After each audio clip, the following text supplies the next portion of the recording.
Please rise for the Pledge of Allegiance. Pledge allegiance to the flag of the United States of America, and to the republic for which it stands, one nation, under God, indivisible, with liberty and justice for all. Please remain standing for a moment of silent reflection for all our servicemen and women throughout the world and for those who have passed away in our community, especially Sheriff John Szymanski and Vincent Dutchkin.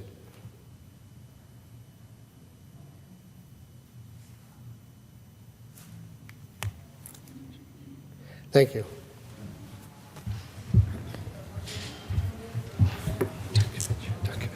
Oh.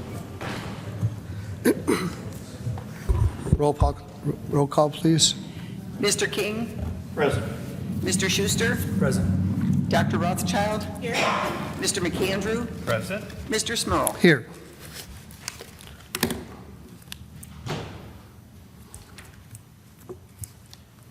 I would like to make a motion to take from the table resolution number 49 of 2024. Second. There is a motion on the floor and a second to take from the table Resolution 49, 2024, and place it in seventh order for a final vote. This resolution is a memorandum of understanding with the Scranton Redevelopment Authority. Anyone who would like to speak on this piece of legislation may do so in fourth order during citizens' participation. On the question? On the question, we did get some answers back to questions we had in the last 2 weeks about this this legislation. In one of the answers, it says that they're waiting for the completion of the North Scranton study or plan. Do we have any updates on this, Frank? Is this something that needs to go out to bid? Is just something that's in the works? There hasn't been a study as of yet. Is that correct? Not that I'm aware of, Mr. Schuster. And then this, to pass this legislation, is it September 30th is the deadline? I know we discussed that in caucus last week. That's correct. Allocation. Yes, for allocation. It's got to be allotted.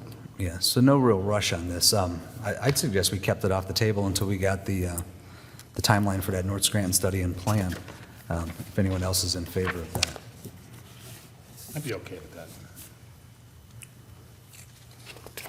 All right, so we're going to take a vote on to continue this. Yeah, I'd like to keep it off the table. So if it's a motion to table this, I'll make that motion. Mr. President, Yes. you have a motion and a second to take it from the table, yet you have to vote that motion first. Yeah.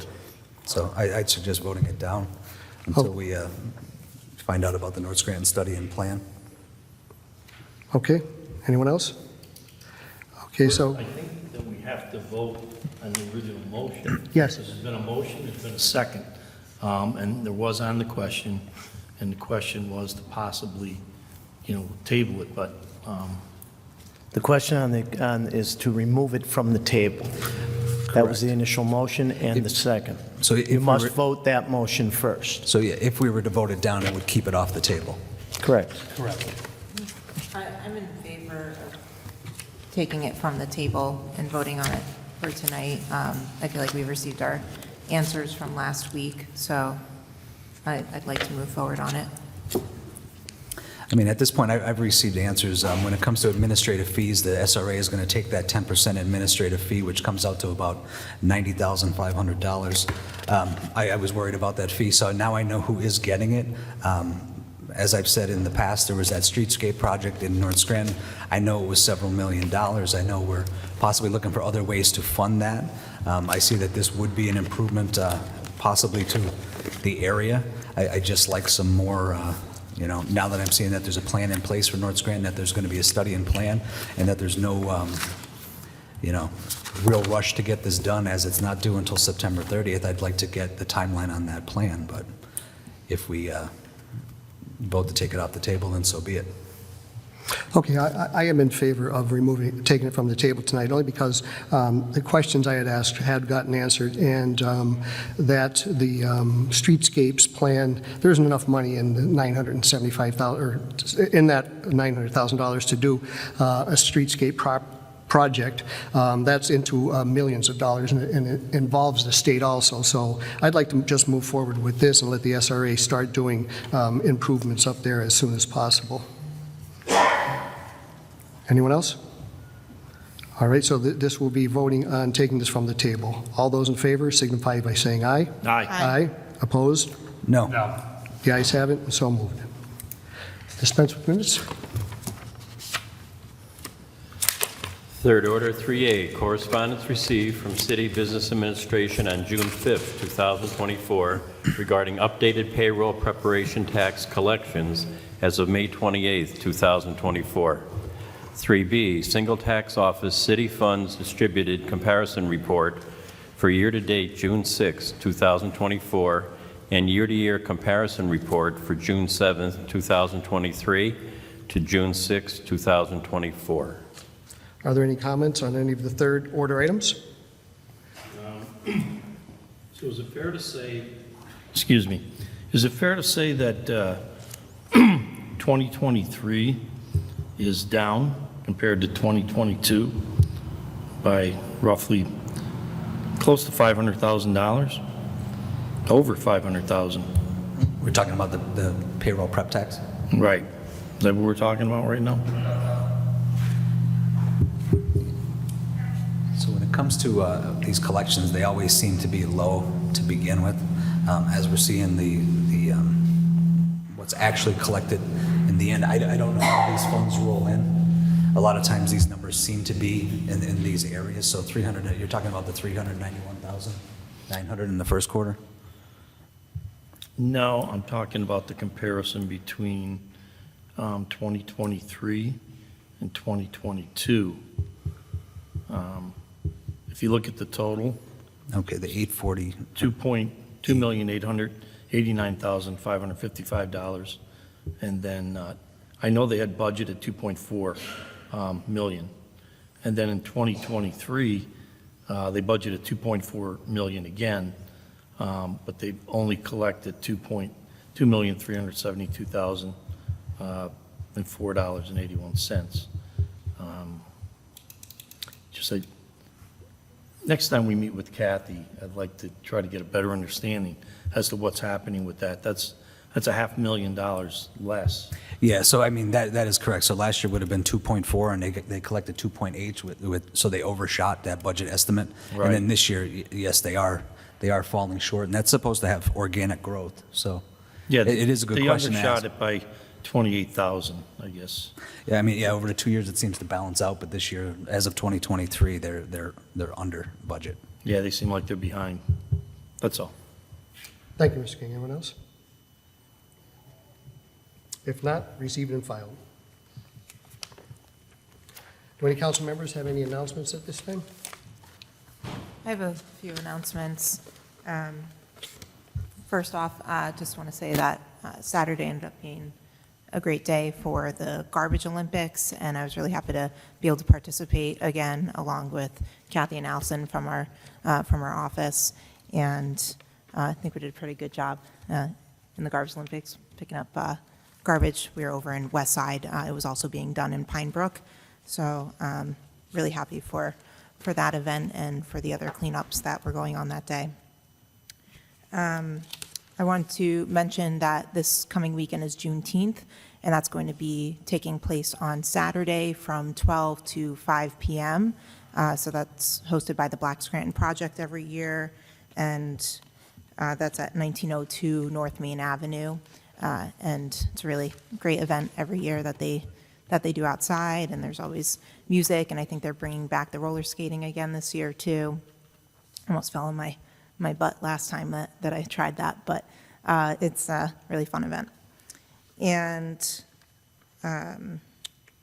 the City of Scranton is starting up again the movies in the park, and that was something that they did last year that I thought was really successful, and that's being done over at Naog Park, and they released days and the movies that they'll be playing, and that could be found on the park's website, also on the Facebook pages.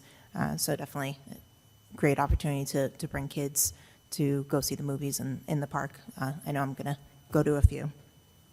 And wanted to wish all those a happy Father's Day this weekend.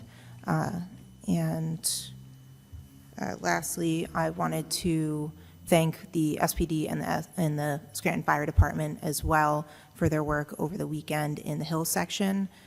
Pretty close by to where I live, there was a shooting and a domestic incident, and they were there all day long, and I really appreciate their work to keep everyone safe and to try their best to resolve that situation. Ended, unfortunately, but I know that they really worked hard, and I believe they asked for the public to try to stay as far away as they could, but I know when I drove by, just driving home, that there were a lot of people out trying to witness what was going on. So I just ask that if there is something like that happening in your neighborhood, that the public try to listen to the police and stay away for their own safety. And that's all that I have. Thank you. Thank you. Anyone else?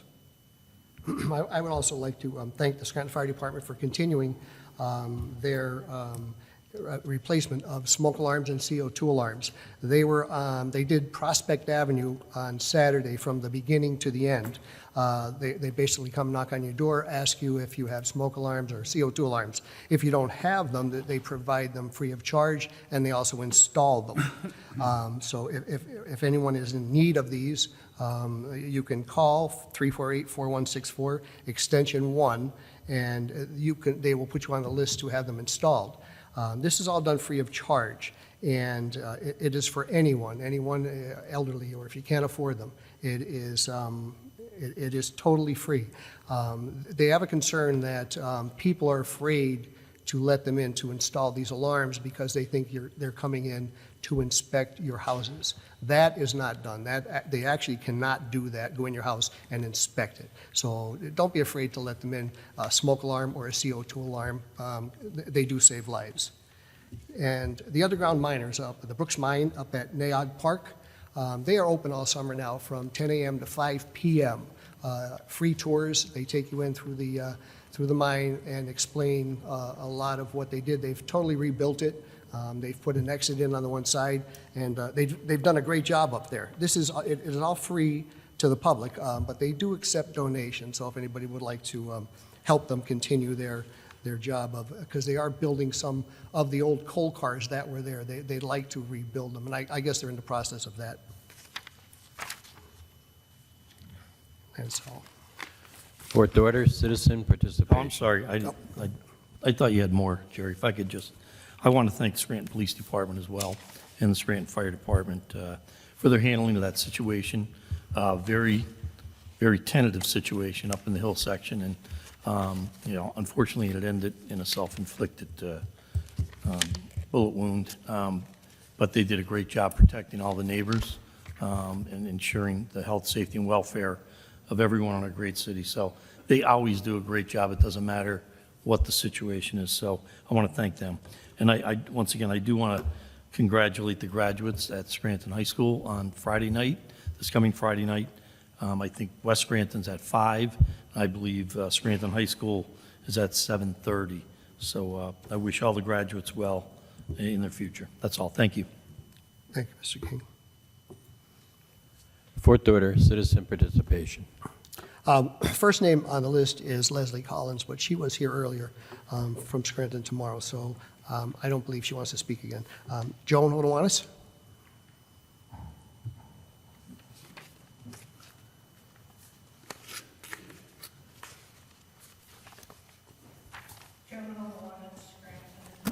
First, I'd just like to comment, as Mr. Smurl said, the passing of Vincent Dudkevich. He was a Scranton firefighter from 1961 to 1993, retired at the rank of captain. So he was one of our heroes. I also want to thank everybody in the city who supported Swinging on Vine last Friday night, which is the library's major fundraiser. And also last week, those people who came and supported the book sale that we have every 3 months. The proceeds from the book sale go towards children's programming. And keep in mind, the library will be offering children's programs throughout the summer. Also about the library, you might have seen in the paper that the county awarded a $550,000 contract to KR Construction for the renovation of the Nancy K. Holmes Branch Library in Greenridge. If you don't know, that building dates back to 1891. It's 2 years older than the Albright. And the renovation will bring it up to make it ADA compatible, energy efficient, and a lot of things that needed to be done for a building that old. $550,000 is a lot of money, but people should know that no local taxpayers were killed in the awarding of the contract because the money came from a grant from the Department of Education and private fundraising, so there's no taxes involved. And hopefully the renovations will be completed by November. Friday, June 14th, is Flag Day. And I always admire people who like to display Old Glory. But I would like to remind people that there is a flag etiquette. A lot of people aren't aware of it, and unless you're a Boy Scout or a Girl Scout or you're in the military. If you have a flag that you fly outdoors, and it is torn or dirty, and these flags get dirty very easily because, you know, the air outside is not very clean. It needs to be retired, taken down and replaced with a new flag. If you take a flag down because it's torn, dirty, or otherwise, you know, defaced, you do not throw it into the garbage. You call either the Boy Scouts, the Girl Scouts, the VFW, the American Legion, the DAV, or any other of those organizations. They will take it, and in an appropriate ceremony, usually on Flag Day, they will burn them. And that's the way they are properly disposed of. Not in the garbage. They do not go to the landfill. Remember that the flag will be put on, it adorns the caskets of veterans and first responders, so it does not go into the garbage. That's actually a federal statute, by the way. Anybody can Google it and download it and read about it. The labor agreements, keeping track. The firefighters' agreement is now 433 days old. Police is 318, so we'll be waiting on them. If you could, in fifth order, if you have any update on the status of the Sorrenti Center vis-a-vis this project to buy CTC-owned land for an emergency operations center, what is the status of the Sorrenti Center? I know that there's ongoing litigation, but yeah, if you could give that in fifth order, I'd appreciate that. And this 7D, the Chrysalis Research and Consulting work for the HUD 5-year consolidated plan. In the legislative backup, financial impact is blank. Are we to assume there's no cost to the city for this contract work? If you could also answer that, because it's up for final vote tonight. Thank you. Thank you, Joan. Norma Jeffries?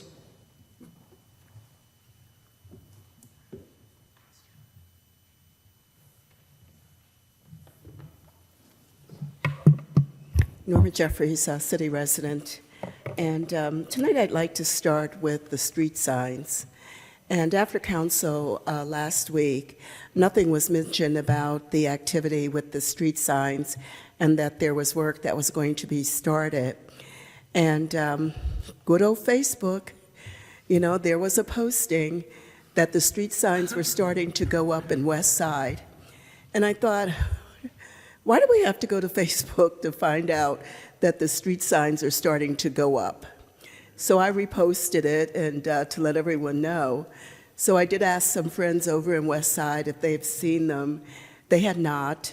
And so I was just wondering if anyone could tell us, exactly what's going on with those street signs. Is it a part of the project? Where are they putting them? And what can we expect going forward? Also, it was good to hear Leslie Collins talk about the activity that's going on with Scranton tomorrow. And when she mentioned the prayer breakfast, which is going to be in October, I just pray that that does go forward. I always went to them when they did have them. It's amazing how the pandemic just changed our lives, and a lot of the things that we had then, it's good to start seeing them come back. So I wish them success with that, and as soon as I see any information on it, I'll be sharing it with any of the folks that I know. Also, I spoke a few weeks ago about the coordination of the not PPL, that's electric, the gas company and the water company digging up our streets once that they are paved. Well, it started. On our posting, our Facebook page for our community, someone posted, they did it, it lasted 96 hours, and they're digging on a new paved street. So, I know that there was some discussion on it when I first started coming to council. That was 6 years ago. So certainly something can be done. And I understand that water breaks under the ground, and I think we all understand that, and we like to turn on our faucets and have good, clean, running water. But there must be some kind of coordination that can be done. So that's enough of that. Now I turn into an advertisement podium here.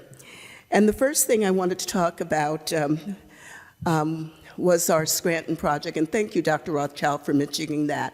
And the reason that I just think that everyone, given the opportunity, if they cannot go to the Black Scranton Project on Saturday, look up what it means. What does Juneteenth mean?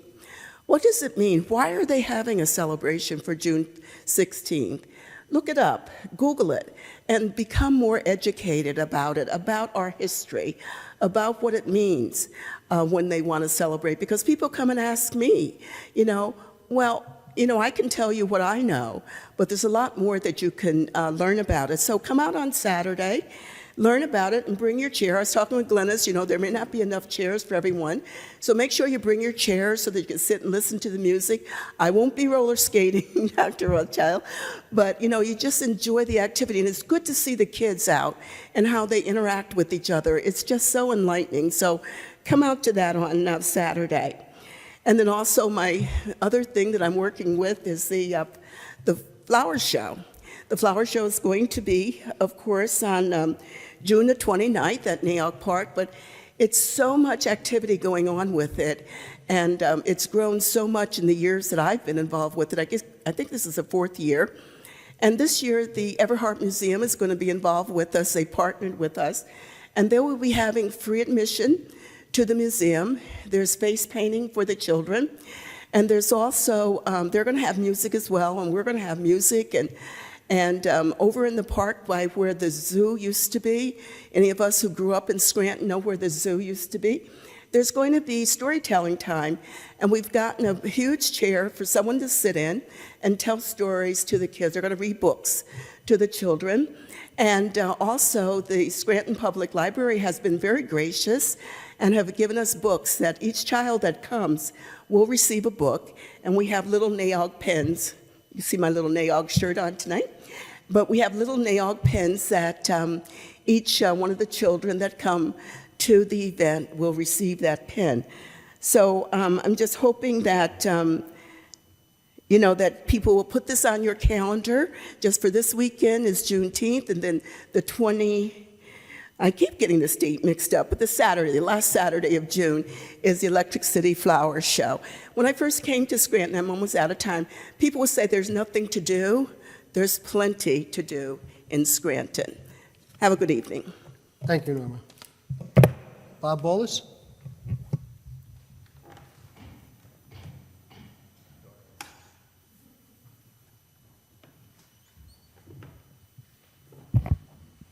Bob Wallace, Scranton.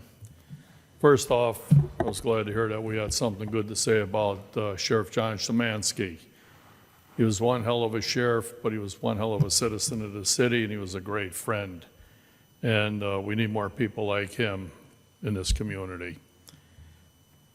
bringing on, I also have trailer loads of disinfectant wipes still available for people that we've donated out.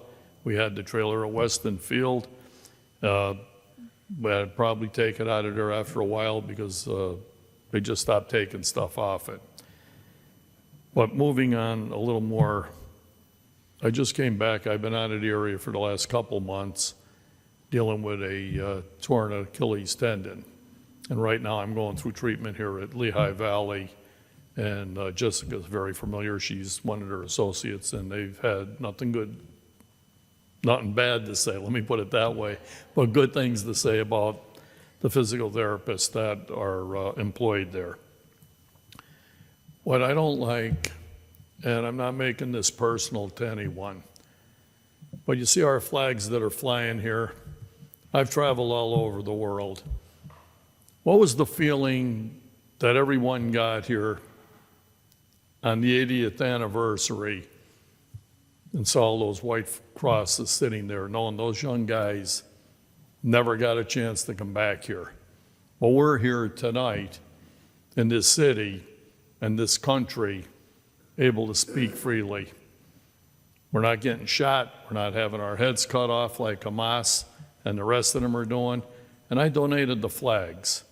And it really ticks me off that the Israeli flag and the Ukraine flag is not flying here. I paid for them and I donated them.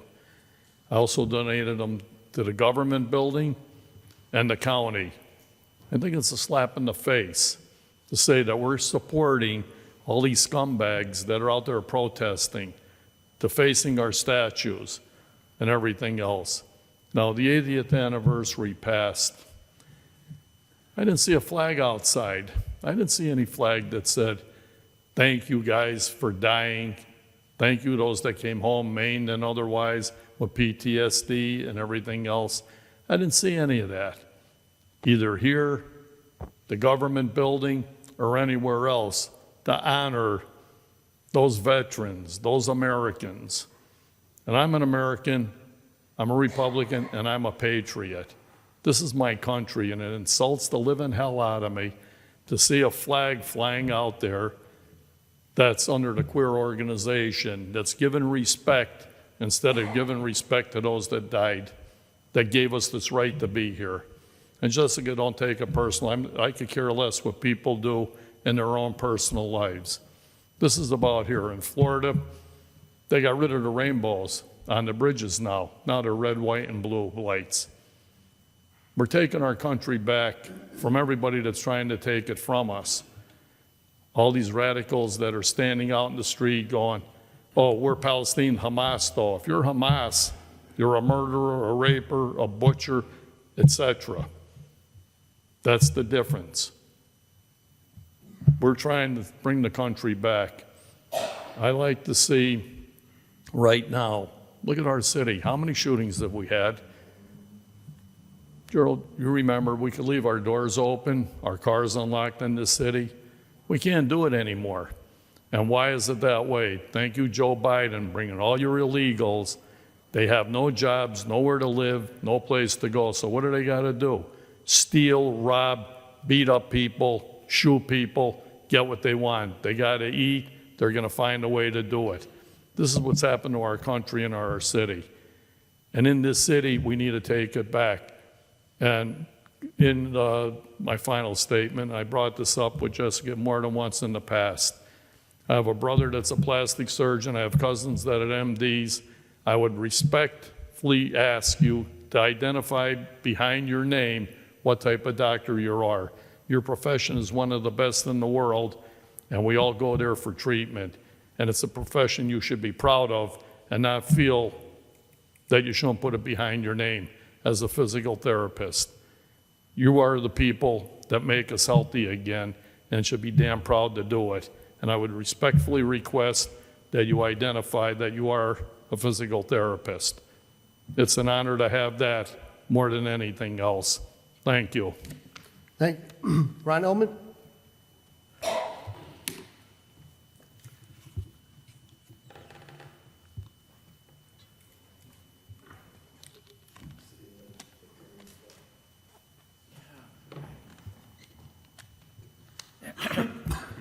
Good evening, Council. You know, this is a city that just seems to exist on consultants because we have such a poor administration. Now, a week or so, the paper, we got a consultant looking for a location to spend $600,000 or whatever. What's wrong with that property on Colfax? There's a beautiful building and there's big acreage there. Secondly, this, I went through some garbage to get. This is the third time the same spot, piles of garbage been piled up down at the river where the fishermen park, and I got a picture of it. This idiot left a bunch of stuff with his name on it this time. This is what destroys our city, our neighborhoods, is allowing people to get away with this and making taxpayers like you and me have to go and clean it up. Last month, I don't know who did it, but somebody cleaned up the other 2 loads that were down at the river. It's a city property where they were. Let me just give this to you. This really teed me off.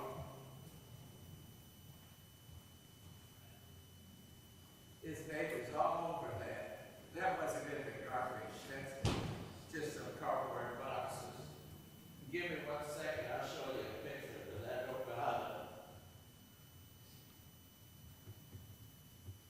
That's the 3rd time they've done that. Where was it This at, time to Ron? make an example out of this Steve Scott. What was the location? Where was it at? If you go down North Main to the 2700 block where the DuPaul apartments are, Yes. you take that little road right down to Where's the that? railroad tracks. Okay. And you can park there, you step right over the railroad tracks, that's where this pile is. Okay. And the other 2 piles were just to the left of it. Okay. And like I said, last month, somebody cleaned it up. The barrels that were down there? Who cleaned it up, but I complained. They were. Can you go back to the microphone so everybody can hear you, Ron? Thank you. There was like 55-gallon plastic drums there, right? The last time you came in, that's been cleaned up? Real quick, 3 or 4 houses up from me is a condemned house.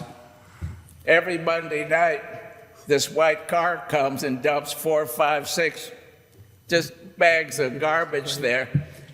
I don't know who they are, but the car doesn't have but 1 sticker on the window, so I take it they're from out of the city where you have to buy stickers or something. Anyway, if Olaski considered my case of water on a lawn chair rubbish, this got to be worse. Steve's cycle ought to be made to clean it up and made an example of. Besides that, this is right where the fishermen park. There was 2 cars there today, but I don't know what, I didn't see them. You know, it used to be nice right there till they started dumping. My son's in the hospital, so I gotta go right now.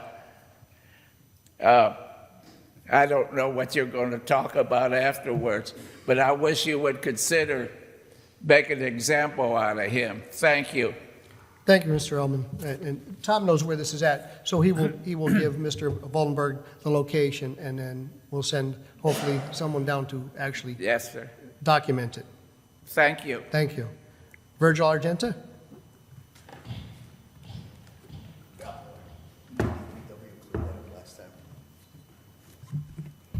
Virgil Argenta, Scranton.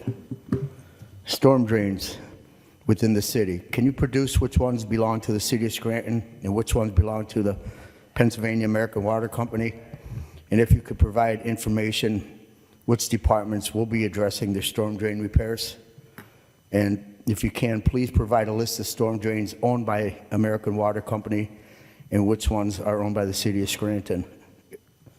The city ordinances provide for dumpsters on the streets. Is there any regulations for pod storage containers on the city streets, and who enforces that? We have number 1A91 in front of 617 North Sumner Avenue for the last 5 years. It's taken residents' parking spots, and it's making it very difficult in the winter months for the city snowplow. And that's pods. I have an 800 number for that too if you want it at the end. And do we have the final number of applicants that took the Scranton Police Patrolman exam? I believe the test has closed last week. And can you provide a percentage of passed and failed candidates? Will there be any update on the lawsuit regarding the Scranton Police Department promotional exam? And was the insurance carrier put on notice of a potential claim? As we know, another tragic event in our city. Will the cost for that tragic event on Saturday in the Hill section be made available? And is there any course of action to recoup for the city services? And I know we need to protect, but we were there all day and there was a lot of equipment and some equipment was fired upon. Can we recoup any damages or any kind of funds for that service? Are we making any headway with the investigation of the legitimacy, let's try that again, legitimacy of the 501(c)(3)s, nonprofits in the city of Scranton? Is there any way the city of Scranton can assign their own field investigators from within the number of employees we have working in the city? And would it be fair to say all boards and meetings take minutes of their meetings, like we do here at council? Should all city boards, especially the zoning board, have the meeting minutes on the city website? The zoning board hasn't had minutes of the meetings for years. Correct me if I'm wrong. Doesn't someone get paid to make sure the minutes of the meetings are on city websites? Christmas decorations from NAOG. Do you know where they're stored at? Do you know how much the city is paying for the storage? We do. Saturday, I attended a flag retirement service at the Marine Detachment Center. There was one elected official there. It was a Republican county commissioner. Since last Tuesday night's council meeting, we've had many incidents concerning unruly juveniles. Are we prepared yet? One incident, the taser was used. 2 incidents, 14-year-old girls were passed out in front of the Turkey Hill. Over 40 individuals running rampant in the neighborhood. The police were deployed. There was about 20 cops there. Could the cops be doing something better late at night like that instead of corralling the children? But we don't need a curfew. We're good with that. The welcome sign coming into the city, the North Scranton Expressway, at the 7th Street exit, the grass is just about as high as the sign. Have a nice night, Council. Thank you. Thank you. Les Spindler? Good evening, Council. Les Spindler, city resident, homeowner. Couldn't help but notice on the way in today the pride flag flying on the flagpole. We fly all kinds of flags on the flagpole: pride flag, veterans flag, Italian flag, Irish flag, whatever. Israeli flag? No, the mayor won't fly it. When I asked her, she said, oh, it might offend some people. Well, you know what? It's offending more Jewish people not flying it. And the mayor cares more about a few people who might be offended by the Israeli flag than all the Jewish people in this city. And I will be sure to attend the Jewish Food Festival, which I do anyway, and tell every single person at that festival that we have an anti-Semitic mayor. She doesn't give a darn about the Jewish people in the city. All she cares about is a couple that it might offend because the Israeli flag is there. Bob Bolus donated that, and she refuses to fly it. And I think she's discriminating against all the Jews in this city, the state, and the whole country. It's a terrible thing to have an anti-Semitic mayor. Next thing. The hole on Dorothy Street I spoke to about 2 weeks ago, it's still not filled in. I said, I'm no engineer, but I said, that's It's not the pavement coming out, the road is settling. What I think has to be done is that should be dug up again and filled in and leave enough stuff in there for it to settle. But what do I know? The weeds on Dorothy Street I spoke about finally got mowed last week, except for a small area about 2 feet by 3 feet. And I saw the guy when he was mowing. He was done, and I was walking my dog. I walked through the ball fields, and I told him they forgot to do one little area. And he said he didn't know why. So yesterday I went by again, and I walked down. It's just a tiny hill at the bottom of it. It looked like an old Christmas tree that was thrown there years ago. And with all the weeds overgrown on it, you couldn't pull it up. But today I went back again and I pulled it up myself and put it out on the curb, so maybe the garbage men will take it. And now they could mow the whole thing. Lastly, 2 weeks ago also I spoke about that traffic light on Main Avenue that it turns black for a while. The next day there was somebody there taking care of it, but there's still something wrong. I don't know why, but when you're going towards that light, it's still black. You have to get almost on top of it to see what color it is. And Excuse me, you mean the middle one? The middle light, correct? it's the last light going towards North Scranton. I've seen the first one, but not, Because The middle all the one, other but not ones are right. fine. Going each direction, the other one's fine. Those ones I'm talking about seem to have like some kind of filter or something over it. And you can't tell what color it is till you're almost right on top of it. no, I saw it too, but I only saw the. So what the guy did, I don't know. And that, like I said, those lights are totally different than all the rest right in that area. All the other ones you could see right from a half a block away. So like I said, there's something there. I don't know why those lights are different than all the other ones, but I don't know. That's all I have tonight. Thank you. Les, you said the batting cages, is that where the overgrown grass still is, or did they cut that? Well, no, that was done, like I said, and So they missed a different area I now? pulled that tree out, so now they could do that little area. Okay, Next so time they did mow take it. care of that one? Yeah, it should be okay next time they mow it now. Now I know why they didn't do that little area. Somebody threw an old Christmas tree there, Okay. and all the weeds just grew over it. All right, the rest of your Thank you. questions, that was all sent to DPW for the sunken pothole and the other thing that you did. Thank you. That was sent in. That's all for our sign-in sheet. Anyone else wish to address council?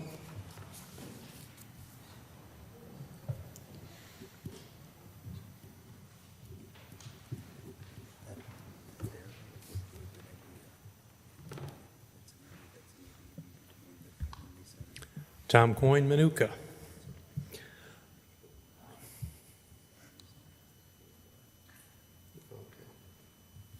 I didn't want to interrupt your conversation up No, there.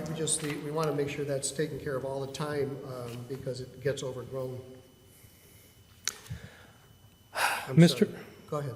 Mr. Smurl, on the legislation last week for amending the funds to St. James Manor, you stated you did not receive it until 3 p.m. on that Tuesday. And that's in page 64 of the meeting minutes from last week. And you had no chance to review the backup of any of it. The administration city clerk noted it was received on May 28th of 2024. So it seems they got this change request put through 1 week prior to sending it to you. So it never could have met the timeline. So it seems that the city administration actually didn't sit on it. It was a very late change request on the part of CSS. So CSS didn't do their paperwork and waited until the last moment beyond when this body could actually do it. So that people requesting the fund actually put in the request from the time date stamp after this body could have actually lawfully produced it. So I don't know why suddenly we vote for rapid fire putting through legislation and funding when it was not the city's issue, when it was actually the people asking for the funding itself. As you pushed it forward, I understand that you can, but it flaunts the intent of the Sunshine Rule of not allowing this unless the action is de minimis. And 94,816 is not de minimis. I can understand how you did the meeting and it required, but I don't understand if you got it at 3 o'clock in the afternoon, how the actual notes got up onto the minutes beforehand to comply with the 24-hour window that's required for the Sunshine Act for advertising any meetings. I don't know if it was added or Mr. Voldenberg had it beforehand, a day beforehand, but according to you, it didn't exist until in the council until roughly 3 hours before the session. If that's true, it couldn't have met the requirements for the Sunshine Act because you couldn't advertise something and put it on the minutes that you never actually had. Again, on 7C, I'll ask, how did the bid that the city put out on April 12th of 2024 seemingly offer to bid the winner on September of 2023? It seems there was communication and a potential agreement prior to the bid ever being produced. Again, April 17th, 2024, communication to Jessica Esker confirms this information. I quote, "It was a pleasure meeting with you, Kathy Welcher, and Daniel Penatar, Esquire, via Teams meeting in September 2023. I will be pleased to represent the Scranton Single Tax Office in litigation on a contract basis for the collection of delinquent taxes." So 6 to 7 months before the bid was ever released, there was already communication, including, as previously proposed, your office will be billed a reduced rate of $225 an hour plus expenses. The bid document states that pre-proposal conference will not be held multiple times. So how did they get a special pre-proposal conference in September and an actual offer for the position that was never actually published? How open and valid is a bid process when the final winner was pre-selected 6 months before the position was ever bid out? And that included prepping and planning of the winner to bid at a specific acceptable rate. Should those who bid and were turned down be able to sue for expenses as the whole process was settled even before they bore the expense of actually putting into the bid because the bid was already chosen before it was ever put up before the public? And it's in the documents, all the dates. Look at the backup, it's there. Thank you. Anyone else?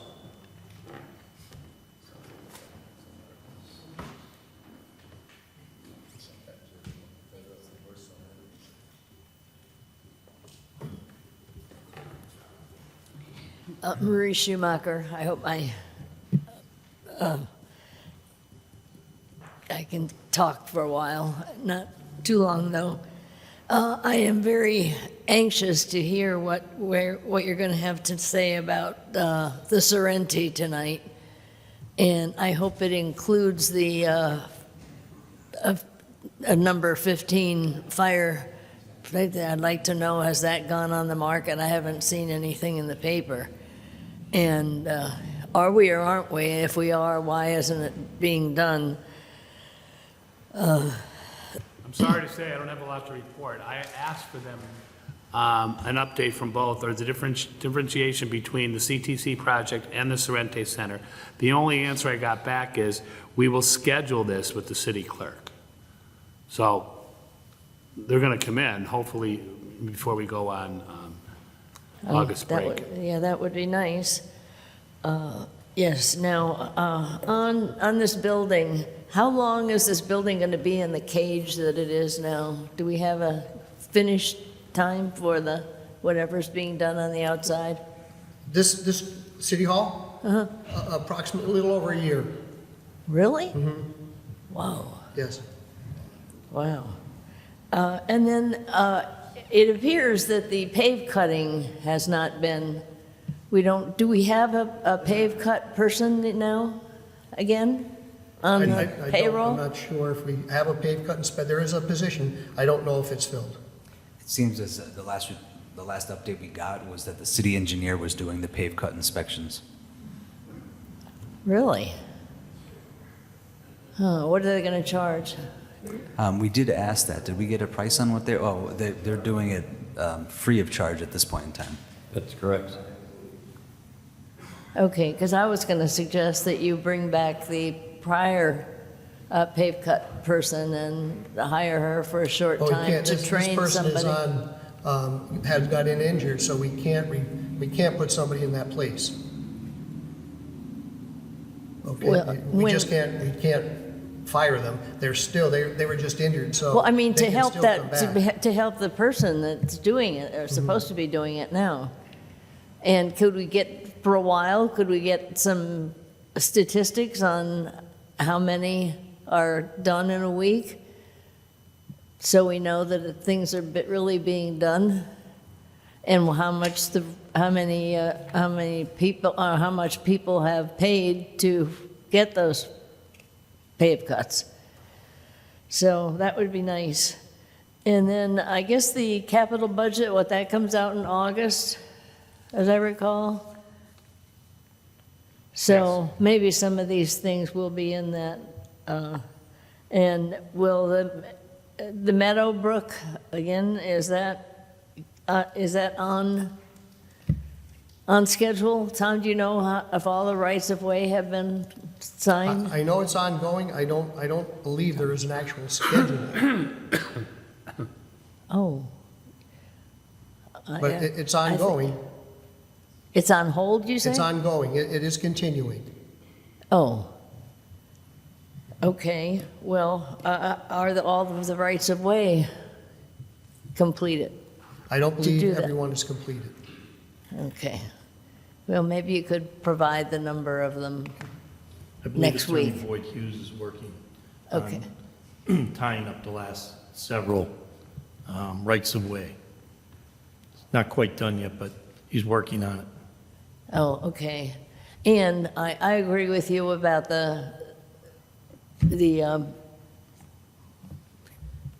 lookout, but also that could be, the trees in front of that could be trimmed back down once they get around to it. I know they're doing the DPW is doing the sides now, which is very nice to have also, but I thank them for that. Okay, thank you. Thank you. Anyone else?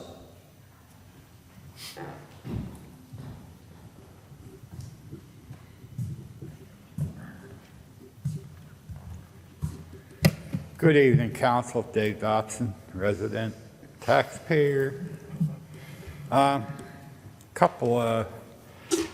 Week or two ago, maybe last week, it was the lady from Griffin Pond came in, and we should check up with the people from Street Cats and make sure that we're not getting new bunch started. They were all over at one time in my neighborhood. I went through 15 of them. Paid money out of my own pocket and neutered them. Okay. And I heard last week about televisions out in somebody's yard. Well, it'd be nice if they at least had the opportunity on an annual basis to take these televisions down and pay to have them removed or recycled, whatever you want to call it. They're a terrible problem when you get these old TVs and they blow out and they weigh a ton, and you just have nowhere to put them. You're stuck tripping over them or carrying them up to the attic, and they never get taken care of. The one guy had a couple of elderly's passed away, and he had like 6 or 8 televisions up in the attic that had blown out over the years, and there was nowhere, nothing could be done with them. And I'm still tracking the gas bills. But I strongly suspect that his good-naturedness of having us pay the delivery fee or whatever is just a ploy, and he's going to go for a raise, or they're going to go for a raise sometime in the fall, and the mathematics will add up to a 30% hike or 25% hike, which is outrageous, seeing as we live right in the middle of gas land. Okay, pave cuts.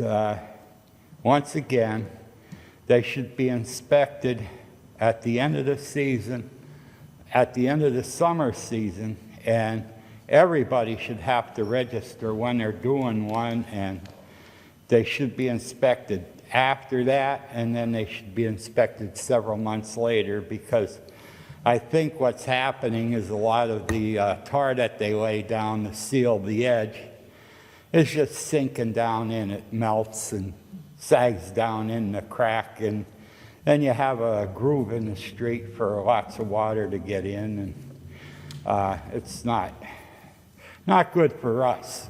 We get stuck with the potholes.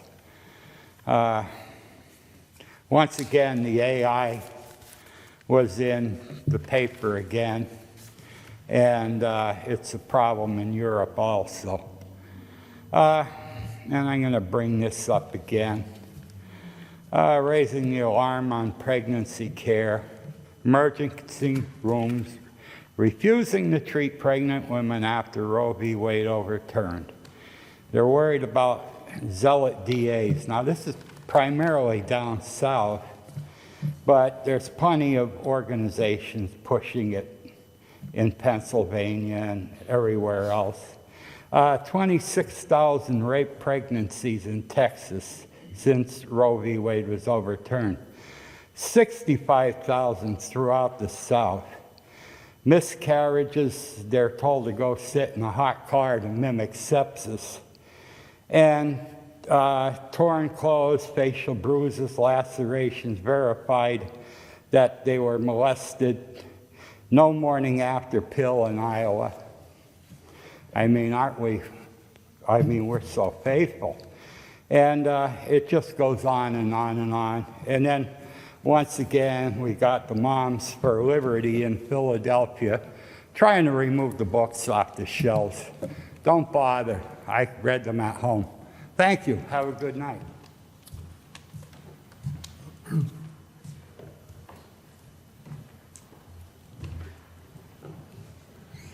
Good evening, Council. Mike Mancini, Scranton.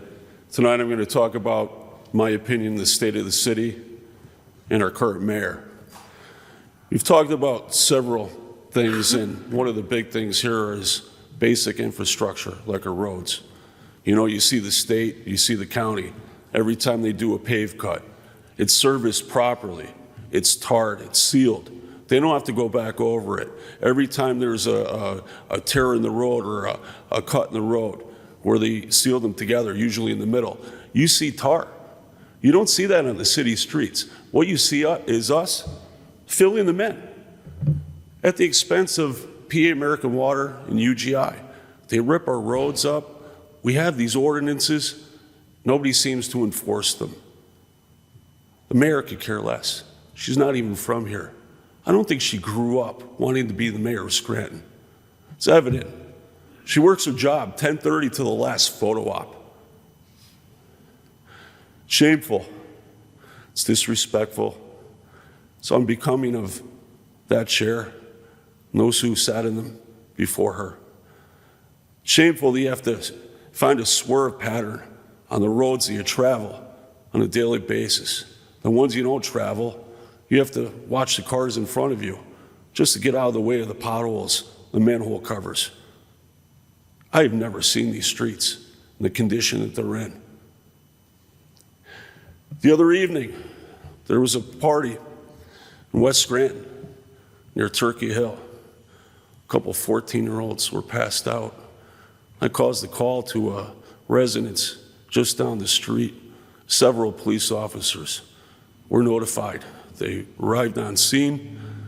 Turkey Hill had to allow only 2 people in at a time. Now, we talk about a curfew. 1995, Conference of Mayors. 1,000 cities, over 30,000 people were surveyed. 387 replied. 270 of those, 70% in 1995, had a curfew. I heard kids underage walking the streets until 1:15 in the morning. And you mean to tell me we don't need a curfew? Is it that mediocre is just normal around here? Or is it something that you just refuse to get to? You know, our kids are our future. It's one thing to fill our pools in with dirt and prevent kids from having a good future. The more things we take away, the more they want to do other things. You know, to put a 14-year-old girl into a precarious position just because this body doesn't want to do their job effectively. You want to compare us to Newark, New Jersey? I'm sorry. The last mayor used somebody from Newark, New Jersey. That doesn't work. Let's talk about the last mayor for a second. You know, our corrupt mayor, once he gets out, he's not going to have a driver's license. Somebody's going to have to drive him back into the city. And trust me, when he gets here, he's going to say, oh, I think I messed up. Well, this is what you get when you get people from out of town with a massive mailing list trying to become mayor once again. I'll tell you what, I'm sick of it. I don't see parties. I see people. People are not partying. I'm an independent for a good reason. Everywhere I go, doesn't matter where I go, you see the same thing. You know, the hope is lost. It doesn't have to be that way. This isn't the Scranton that I remember. This is what it's become because of arrogance downstairs, taking a job just to hope for something else. We could do better. We will do better. And I take this a little bit personally. You know, she was questioned a few weeks ago about gang activity and unlawful debts. And she compared it to other cities. Well, we're doing better than other cities. 5 in 5 months is too many. 1 is too many. As a parent who lost a child, I could tell you firsthand, it's not a good thing. And to have somebody representing us like this, it's just shameful. We could do better, and we will do better. She's in the pockets of PA American Water just because she doesn't want to make a call and fix her roads. You know, there's 1.9% increase in the water mitigation for the sewer authority. And none of you want to look into it. Threshold's a lot higher than that. But hey, it's up to you guys. Want to be in the part of the city and represent the people, or do you want to just represent yourself and do nothing? The rest is up to you. The railway system's coming through. Our future's in your hands. Good evening, Council. Thank you. Anyone else? I don't see anyone else, Mr. Voldenberg. Fifth order, 5A motions. Mr. King, do you have any motions or comments? Just a few comments. If we could ask DPW to take a look at that welcome sign. I think Mr. Argenta said Center Street. North Main, yeah, if we could get that checked out. I mean, I will, sir. the sign coming into our city should look presentable. It speaks volumes about our entire city, so that's important.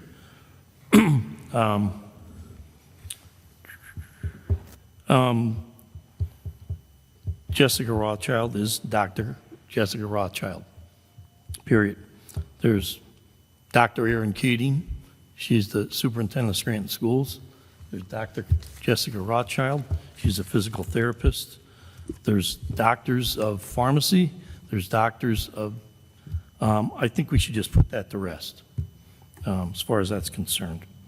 On East Mountain Road, there was something on the East Mountain Facebook about Pennsylvania American Water had torn up a sidewalk. I think they were fixing a fire hydrant, and the repair back was blacktop. So I looked into it, and I had actually Mr. Voldenberg looked into it, and we found out that that's temporary. They have 4 to 6 weeks to come back and repair it back to its original condition. So I let that individual know that. I'm happy to see that the stormwater, the East Mountain stormwater construction is going to begin in the fall of 2024. And that Riley Associates is apparently going to be looking into that ponding issue that was up by Mountain Lake where the West Nile was discovered, so by Jimmy Wintermantle's house. So I appreciate that he's going to be addressing that. Also under 7C, that Chrysalis contract, I found out it's $38,500. That's the cost of that. And also, under 7C, that wasn't the Chrysalis one, that was I think it was the last 7D. But under 7C, it's my understanding, first of all, that that's a service when you're looking for an attorney. They did put it out, and Esquire, or attorney Kathleen Thomas was the only bidder. So that's all I have. Thank you, Mr. King. Mr. Schuster, do you have any motions or comments? Yes, I have a few comments. Mr. King did get that piece back on the East Mountain stormwater. I'd also like to see if we could get Mr. Voldenberg an update on the West Mountain stormwater project, what the timeline would be on that. I will, sir. And when they plan on starting work, as that study was completed the year prior. A few things. Currently, we have 2 directors that are out. We have our DPW director that's out and our OECD director that's out. These positions need to be filled. On March 29th, according to the newspaper, we have an acting director for DPW. Has that ever been confirmed by council officially that we have an acting DPW director? Not as yet, sir. All right. According to the city code, we have 35 days to have an acting director. Can we reach out to the administration to see, is this director remaining active? What's there to be done to fill the position? At this point in time, we're 74 days in, so we're in violation of that city code of 35 days. So I'd like to see where we're going with that and what our plans are for OECD. And while we're at OCD, can we find out who is in charge at OECD while OECD while we do not have anyone in the position? I'll ask those questions, sir. Thank you very much. Last week or the week before, we asked about a town hall meeting to discuss with the neighbors that are to be affected by the Meadowbrook project, and we haven't had an answer back, but if we could follow up with them to see if a town hall meeting with the engineers and the administration, possibly even the group that's doing the rights of ways, could address those residents and their concerns. I'll reach out and have that scheduled. Thank you very much. Engine 15 was mentioned tonight. I know there was, it came out talk about selling the building. I think the last answer that we got was that the building was being used for storage and we weren't to be selling the building. So if we could just get clarification, are we selling the building? Has it been appraised, and what was the appraisal price? I will, sir. The flower show, Miss Norma, I'm sorry, I'll be out of town that day, so I won't be able to make it, but the last few years I was in attendance with my son, and we had a very good time. So anybody that's out there watching, it is a good day to be had by all, interactive for the children, and I would recommend going to the flower show at NAOG on the last Saturday, whether it's the 28th or the 29th of the month of June. And that's all, Mr. Smurl. Thank you, Mr. Schuster. Dr. Rothchild, do you have any motions or comments? I do, thank you. First off, want to start off with the issues that are occurring on Myrtle Street. specifically on the 1400 block with the Pennsylvania American Water Project. I've received several complaints, ongoing complaints about the shoddy work that's being done there, and I know I've brought it up here before, but I was given a good synopsis of it from one of the residents on that street who explained that the project was supposedly done and completed with curb-to-curb paving as of May 30th. Then last week, a sinkhole formed, and they came back to repair that, and didn't even repair that properly because they didn't seal the edges of the patch around that area. And then they are back again today to dig up the street because supposedly they didn't hook up one of the residences to the water main, to the new water main, and it's assumed that maybe the place wasn't being rented because they must have been without water for a month, and I guess no one had noticed if someone wasn't occupying the residence, but if someone had, that would be a very long time to wait to be without water. And they also dumped a load of stone at the curb. There's a lot of debris around the area, and one of the other neighbors had also contacted me to say that they had they drove one of the milling machines into the side of one of the trees in front of her house with, they've left broken branches, and let's see what else. They also left a piece of equipment parked on the street that took up 3 parking spots, and they came at midnight to remove it. That's a great time.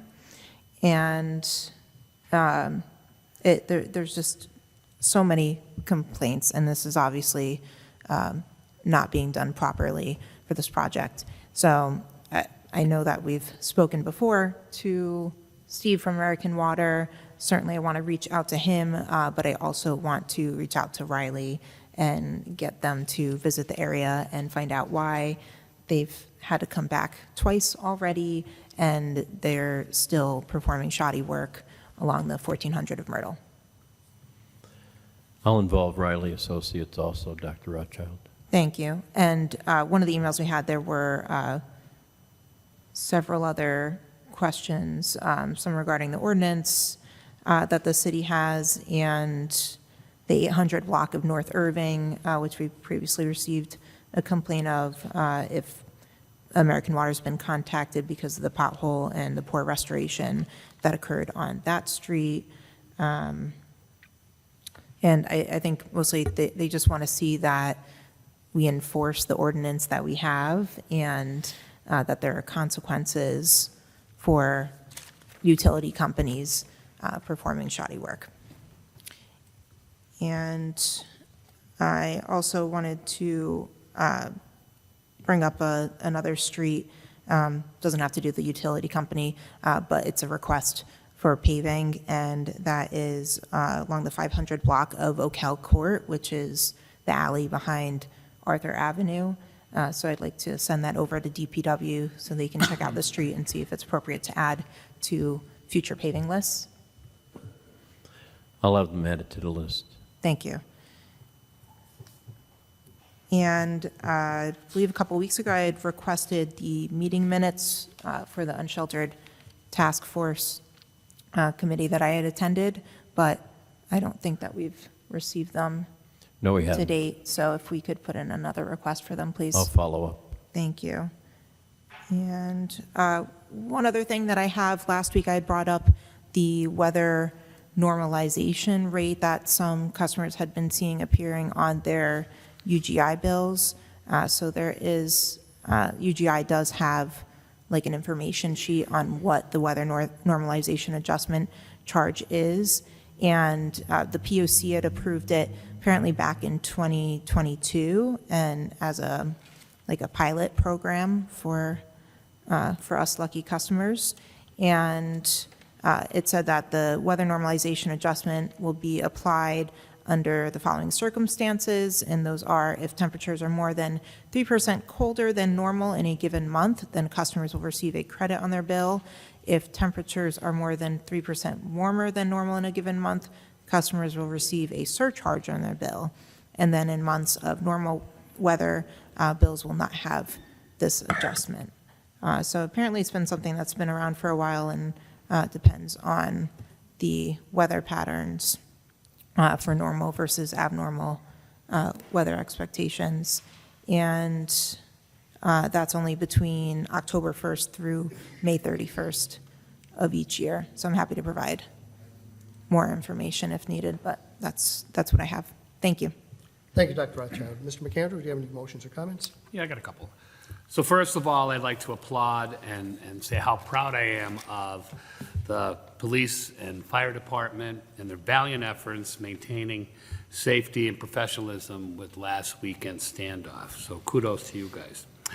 I received responses to two questions I asked last week. One I touched upon during public comment, but with regards to the Sorrente project that's been ongoing and the new one that's proposed at the CTC, I requested that both entities come in, the police, the fire department, give us an update, tell us what's going on, what are they both going to be utilized, the differentiation between the two. So that is going to be scheduled with our city clerk, Mr. Voldenberg. So stay on top of that one, because I'd like to have that done before we go on break in August. Okay, Mr. Voldenberg, please. I will, sir. And also, I requested Daniel Sefik, who's the new auditing firm, to come in and give us an update on the 2023 audit. We were also, the response I also received for that is we will work with CLA to determine an optimal time for an in-person appearance. So we'll see what happens with that. I too have a concern about the two department heads that haven't been filled. And I know we've encountered this in the past, and we've heard, oh, well, it's acting, but if it's interim, it's not acting. We've dealt with that before. Before we even hear that, it is what it is. The code states that you have 35 days to replace. So please get us an update on that. Pods, we talked about them in the past. I remember bringing them up once before. And there was a little confusion as the difference between that and say a dumpster. But I do believe in the code, well, first of all, if it's in your yard, you can have it longer than in front of your house. But the one you spoke of is there a couple of years, right? So that's crazy. So, and I know there might be some different language in the current zoning ordinance. So Solicitor Gilbride, would you please take a look at that for us and then see where we're at with that, and contact administration, and we'll get that address where the pod is located from you, and we'll definitely take action on that. That's ridiculous. You also had a good point about storm drains. Who owns which ones? I receive complaints all the time about storm drains that are being, and I usually have to reach out to DPW myself and to see who's responsible for which ones or who owns. So I think that's a great idea that we get that information and post it on the website, and so that saves people time from, they'll find out for themselves which one and call the appropriate entity that should be responsible for them. So let's please do that. Also, I have one property, it's a nuisance and blight issues at 8 Oakwood Place. I guess at night, there's terrible time in the evening until mid-morning. There's a lot of disruptive behavior at this house. There's quads driving all over the place, parked up against the house. There's garbage all over the place. There's a fence that's falling down. And there's a pool in the back, so that's a safety issue. Could you please alert code enforcement to this property? I will. And I believe that is all I have. Thank you. Thank you, Mr. McAndrew. Last week, we suspended the rules on legislation for St. James Manor project. And I had commented that the legislation was sent to us at 3 p.m. that day. As it turns out, that was incorrect. I should not have said that because the information was not really accurate. So I apologize to our law department. It was not their fault. We didn't get it at 3 PM that day. So, and Mr. Voldenberg, these are the following ones. I have sent all of these over to you in an email. Storm drain at Olive and Colfax again. And the status, I know it's on the demolition list, but 421 Colfax Avenue, approximately, I mean, is it going to happen this year for demolition, or do we have an order, or is there a schedule? It's in the demolition process, but I'll get a better something timeframe on we the get a better idea process. of how long. Also, the newly paved road around the greenhouse at Nag Park. They had dug out right between the greenhouse and the new road. There's about an 8-inch gap that's open there, and cars are parking there. So the blacktop is going to start to peel there. So if we can ask if the contractor could either backfill that or tar it and then backfill it, because it's going to destroy the road we just put in there. And it goes the entire length of that road where they had milled it out. So if they can take a look at that and hopefully repair it. I believe that was Pensy Supply that did that one. Also, 800 block of Richter Avenue, potholes coming up the hill need to be patched. And the rear of 516 Palm Street. This one I've sent in multiple times, and the same 2 neighbors are calling again. It is overgrown again. I don't even know if people live in there, but if code enforcement could let us know what's happening there, if it's abandoned or what we can do. Can we board it up, or it is a really a bad structure. That's presently with the magistrate. I'll follow up. It is at the magistrate? Yes. Okay. If we can find out what the next step is, or if no one's responding from the magistrate's office. Also, I'd like to send a request again to the Scranton Police Department, the Traffic Division, and ask about the city ordinance that I've supplied before, the ordinance for tractor-trailer parking in the city. I want to know, is there anything we could do or they need for us to change in section 439-32 all the way down 439-93? It describes the trucks as tractor-trailers, combination, bus trailer, and what's not included in that is any city vehicle, fire apparatus, ambulances, or any commercial truck where there's current construction going on. But these trucks, I don't know about everybody else's neighborhood, but if I drive 10 square blocks in my neighborhood on Sunday, I counted 8 tractors. They were about, I'm going to guess, 10 feet wide, so your average car is 6 or 7. So you've got to go out in the middle of the road to go around these things. They simply don't belong there. We have the ordinance for them. So, and we also have, I believe at one point, they said there was no fine, but section 439-93, a fine is not more than $100 total cost. Each day the violation exists shall constitute a separate violation. So that's in there now. So if there's anything else we need to add to that so we can start to ticket these commercial trucks in our neighborhood. And I know I've been asking this for well over a year. I'll follow up, sir. Thank you. And I'm sorry, I did say this, send this to you, but Engine 15 on Ash Street, I did ask the mayor and Eileen Cipriani if it's at all possible to use that structure for animal control. I believe animal control right now is down at police headquarters, which there is no room. Reason I would like to see this is we have a building sitting vacant. They don't really have an office. They have vehicles, but they don't really have a home. And when we have what we had last week or the week before, you go in and you find 30 or 40 animals. There's nowhere to place them at that point. So I'm not looking to make it a permanent shelter. I'm looking to make it a temporary stop, put cages there, and naturally the building is open now, but use it as a staging area so that we have something for our animal control people to work out of and to store these animals. I really don't want to make it a shelter for animals. I just want it so that if the police pick up a dog at 2:30 in the morning, they are not driving out to Clark Summit to the animal shelter to place the animal out there. They would have somewhere in the city they'd be able to do that. The building right now belongs to us, so instead of selling it, maybe utilize it and take the animal control out of police headquarters. The bridge near McNichol School, the city had submitted an application, a grant application. We are still waiting for the decision on that grant application. So that's what's holding that project up. And it isn't only that bridge. There's a lot of other work in that area that's included in that. that area. And I also I got a request from the zoning board again, requesting a police officer at their zoning meetings. So I did ask the mayor this morning, and I believe she sent that on to everyone else. And last thing, we were asked last week about the former Penwood Manor building on Cedar Avenue. In the paper, in the newspaper, I saw a report. I don't remember exactly what, it was June 3rd, but the article was in Scranton Times Report. Congressman Matt Cartwright submitted a request to the House Appropriations Committee for $1.75 million.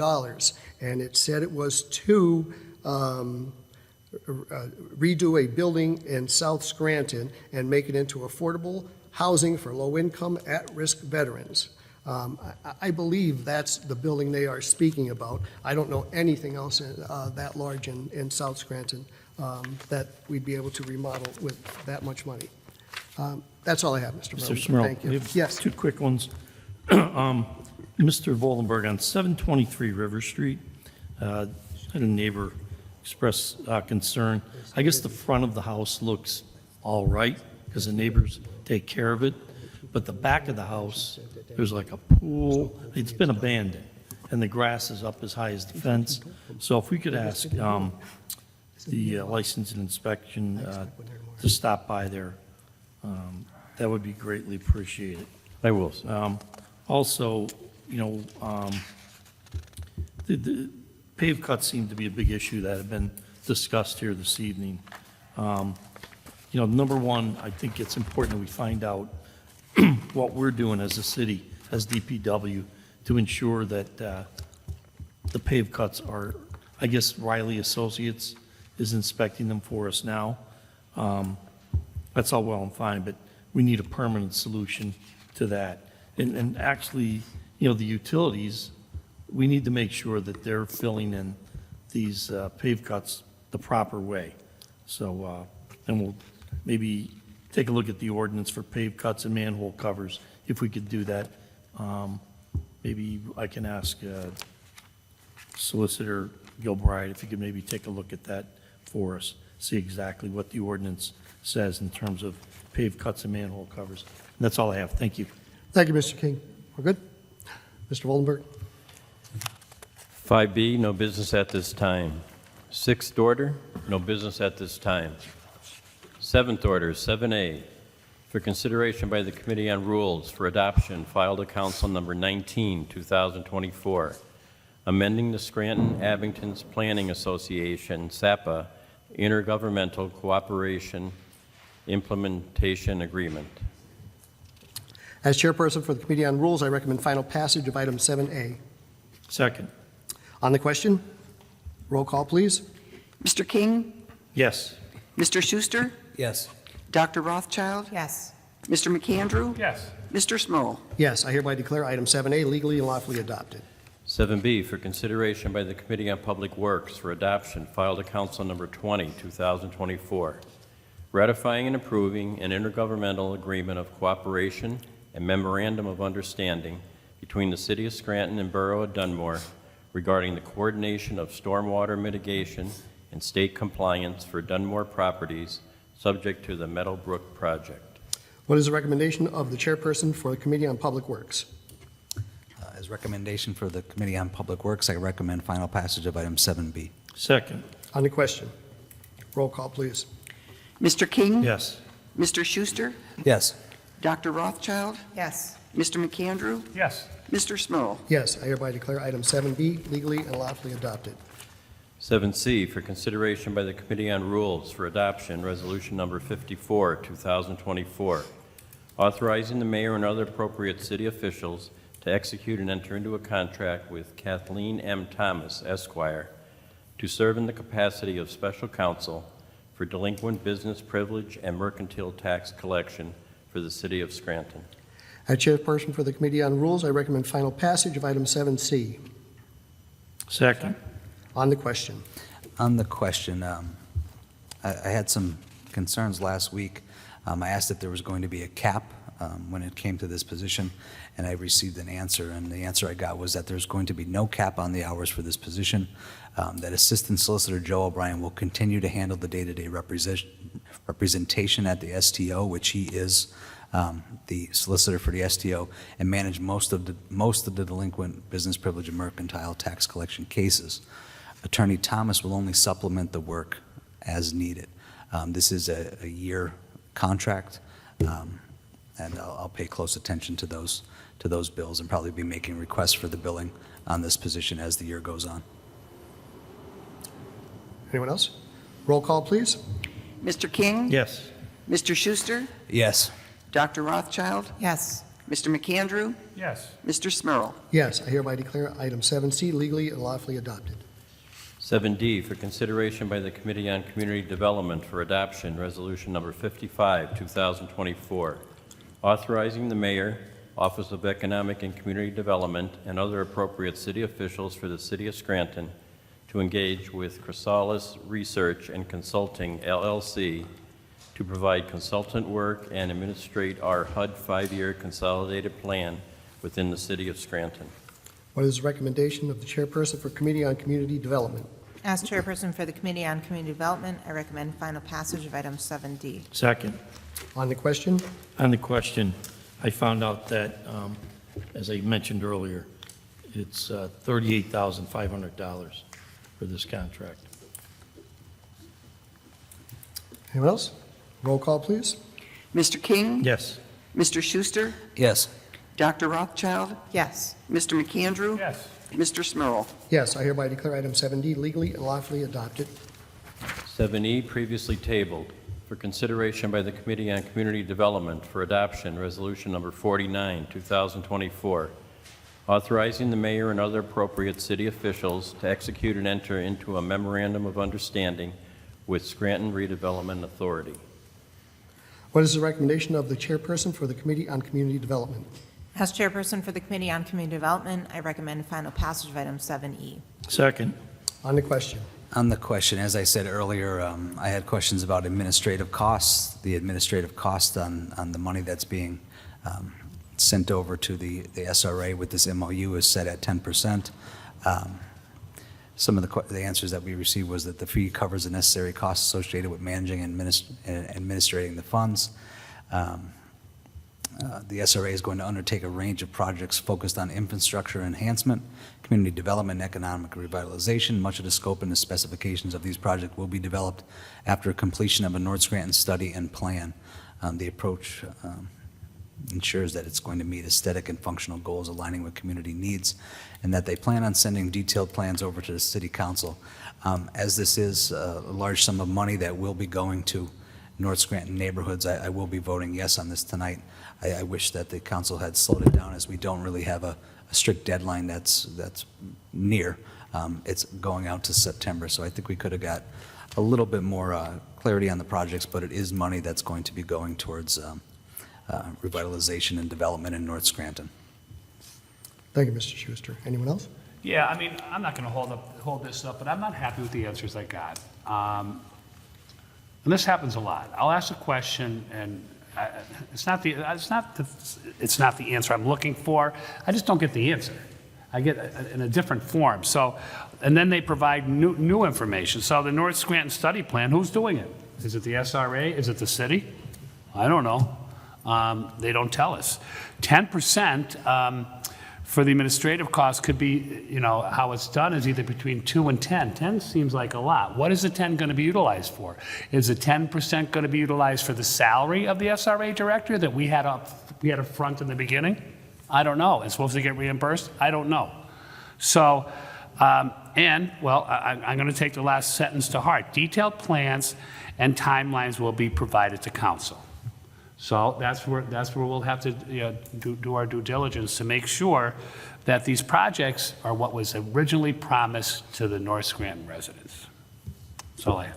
Thank you, Mr. McAndrew. Anyone else? Yeah, one more on the question. As there is only one employee of the SRA, I would imagine those administrative costs are going to be going to that employee. I mean, we got some background info that said housing opportunities Then some of the information, as Mr. McAndrew says, some of that original documentation said housing opportunities in North Scranton.